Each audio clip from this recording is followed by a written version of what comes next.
भाजपचं उद्या 30 मे रोजी राज्यभर आंदोलन होणार असल्याची माहिती चंद्रशेखर बावनकुळे यांनी दिली आहे. भाजप आव्हाडांना धडा शिकवणार आहेत. आव्हाड यांनी महामानव डॉक्टर बाबासाहेब आंबेडकर यांचा अपमान केलाय. महाड इथल्या चौदार तळ्याजवळ आव्हाडांनी महामानव डॉक्टर बाबासाहेब आंबेडकर यांचं छायाचित्र फाडलं असल्याचा आरोप भाजपा प्रदेशाध्यक्ष चंद्रशेखर बावनकुळे यांनी केला आहे.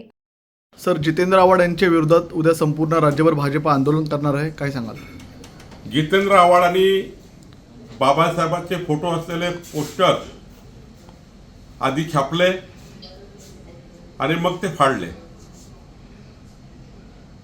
जितेंद्र आव्हाडाच्या विकृत मानसिकतेचं प्रदर्शन त्यांनी केलं. महाराष्ट्र भारतीय जनता पार्टी उद्या राज्यभर आंदोलन करणार आहे आणि जितेंद्र आव्हाडांनी महामानव डॉक्टर बाबासाहेब आंबेडकरांचा अपमान केला. आम्ही त्यांना धडा शिकवणार आहोत.